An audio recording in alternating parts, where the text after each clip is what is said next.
Buenas tardes, mi nombre es Santiago Bedoya y el día de hoy les voy a hablar sobre la manipulación en los medios de comunicación o la manipulación mediática.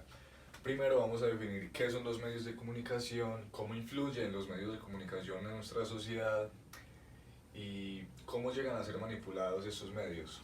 Bueno, los medios de comunicación tienen una función. Su función principal es transmitir mensajes a la sociedad. También tienen otras funciones como impartir entretenimiento e impartir unos códigos de conducta. Estos códigos de conducta generalmente van a fin de un interés, de un tercero. Ese tercero puede ser un ente de poder, en su mayoría de veces es un ente político. Ahora vamos a ver qué es la manipulación mediática según Noam Chomsky. En un estado totalitario no importa lo que la gente piensa, puesto que el gobierno puede controlarla por la fuerza, empleando porras. Pero cuando no se puede controlar a la gente por la fuerza, uno tiene que controlar lo que la gente piensa. Noam Chomsky. Con esta frase, el reconocido filósofo Noam Chomsky nos quiere transmitir que el Estado lo que busca por medio de los medios de comunicación es controlar el pensamiento de las personas e impartir unos códigos de comportamiento para así moldear al ciudadano promedio a una estructura buscada por un ente de poder. A continuación voy a hablar de las 10 estrategias de manipulación mediática. Este artículo de las 10 estrategias era principalmente atribuido a Noam Chomsky, aunque equivocadamente, ya que el autor de esas 10 estrategias fue Laban Timsit, otro filósofo que también tuvo una participación importante en cuanto al estudio de la manipulación de los medios de comunicación. La manipulación mediática que nosotros normalmente conocemos es la censura, que consiste básicamente en que los medios tienen la comunicación pero no la muestran porque no le conviene a ese ente de poder que los maneja. En su mayoría de veces es un ente político, y las fake news o noticias falsas, que simplemente las fake news son, como su nombre lo dice, noticias falsas que se crean con el fin de tapar de cubrir lo que realmente importa. La estrategia de la distracción. Esta estrategia de la distracción lo que busca es crear una cortina de humo para cubrir los problemas que realmente importan en la sociedad. Por ejemplo, problemas con el sistema de salud, problemas económicos y problemas de pobreza. Lo que buscan los medios de comunicación es mostrar lo menos posible sobre estas problemáticas y crear una cortina de humo. ¿Qué puede utilizarse como cortina de humo en estos casos? La mayoría de veces se utilizan problemáticas externas de otros países, o también funcionan como cortina de humo los medios, las noticias de farándula y las telenovelas. Crear problemas y después ofrecer soluciones.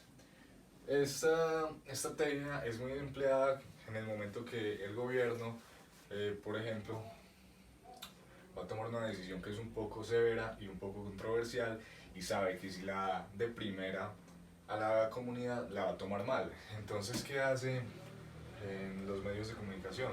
Lo primero que hacen es crear un falso problema. ¿Para qué? Para que los ciudadanos obtengan una reacción y de ahí busquen una solución. Entonces, por ejemplo, el falso problema puede ser un problema de inseguridad en el país. Entonces, ¿qué van a pedir los ciudadanos? Más protección y mayor seguridad. Y la solución del gobierno va a ser invertir un dinero del Estado en armamento. Si ponemos la noticia sola, digamos, el gobierno invertirá 15.000 millones de pesos en armamento, la comunidad la va a tomar mal, porque va a decir esto es innecesario. Por eso primero se plantea un problema, ya la sociedad va a estar un poco más sugestionada hacia este tema. Dirigirse al público como criaturas de poca edad. Si uno se dirige a una persona como si fuera un niño, la persona va a razonar y su mentalidad al interactuar con esta persona va a ser como si fuera un niño de poca edad. Entonces, eso lo utilizan mucho los medios de comunicación para evitar que el ciudadano razone bien y críticamente frente a un problema. Mantener el público en la ignorancia y la mediocridad. Esto viene desde los inicios. Al gobierno no le conviene que las clases bajas tengan acceso a la información y al conocimiento, ya que para ellos, que ellos no conozcan de las nuevas tecnologías y que sean incapaces de comprender las noticias, es una ventaja, ya que en el momento que la comunidad, la mayoría de la comunidad, en el caso de Colombia, es pobre, llegue a un punto donde pueda alcanzar el conocimiento y la información, va a convertirse en una sociedad con más criterio y con más capacidad de decidir. Reforzar la autoculpabilidad. En este caso lo que se busca es que el individuo se sienta culpable por lo que está pasando y crea que no puede hacer nada por eso. Digamos, en una crisis económica, lo que se le busca hacer pensar al individuo es que él no puede hacer nada frente a esa crisis económica, que es un problema netamente del Estado y que ninguna acción que él haga va a cambiar la situación. Esto lleva al ciudadano a la inhibición de la acción. Conocer a los individuos mejor de lo que ellos se conocen a ellos mismos. Gracias a los grandes avances tecnológicos y en los estudios psicológicos, ahora por medio de softwares como la Big Data, por ejemplo, los medios de comunicación estudian cómo pensamos las personas y cómo piensa el ciudadano promedio. Entonces esa estrategia la utilizan para saber de qué forma dar una información de tal forma que el ciudadano la asimile, como los medios de comunicación buscan que lo haga. Bueno, aquí tenemos la pequeña infografía donde mencionan las 10 estrategias de manipulación mediática. Acá está, como había dicho al principio, como autora Noam Chomsky, pero el verdadero autor de estas 10 estrategias fue Liam Timsit. A continuación voy a exponer dos casos que nos hablan que nos ejemplifican los medios de comunicación, la manipulación en los medios de comunicación. En primer lugar tenemos esta foto. Aparentemente se ve como si estuviera en una manifestación o unos disturbios.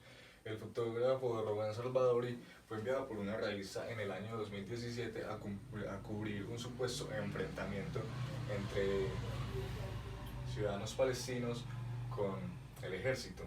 Al fotógrafo llegar al lugar se da cuenta que las manifestaciones no son violentas como él pensaba que iban a ser, pero él necesitaba llevar resultados. Entonces, ¿qué hizo? Contrató a un joven palestino y armó todo el escenario para hacer parecer que estuviera en una manifestación violenta. Caso 2. Este caso sucedió en Bogotá en el año 2017 también. Fue un volante donde se amenazaba a los conductores de Uber. En el 2017 apenas estaba llegando la plataforma de Uber a Colombia, la cual fue muy cuestionada y rechazada por los taxistas. Entonces salió este volante donde se ofrecía una recompensa por cada conductor de Uber encontrado y reportado. La recompensa que daban sería de 50.000 pesos y el segundo vehículo en adelante sería de 100.000 pesos. Resulta que este volante daba crédito como si lo hubiera realizado uno de los líderes taxistas en Bogotá, lo cual era falso. Y llevó a la familia y al propio líder de los taxistas en Bogotá a estar en peligro de muerte gracias a este volante. ¿Cómo evitamos caer en la desinformación? El primer paso para no caer en la desinformación es informándonos.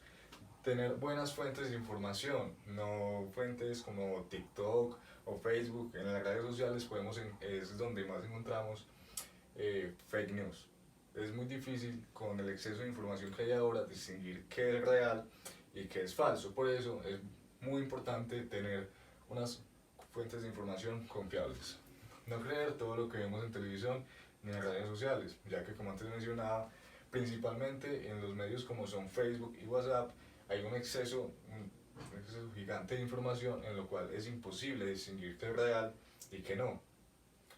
No replicando información sin confirmar. Por ejemplo, las cadenas de WhatsApp. Cuando nos llega una noticia, no la compartamos sin verificar y sin estar seguros de que esta información es real, sino estaríamos pasando de caer en la desinformación a ser actores de la desinformación. Para finalizar, quiero terminar con una reflexión.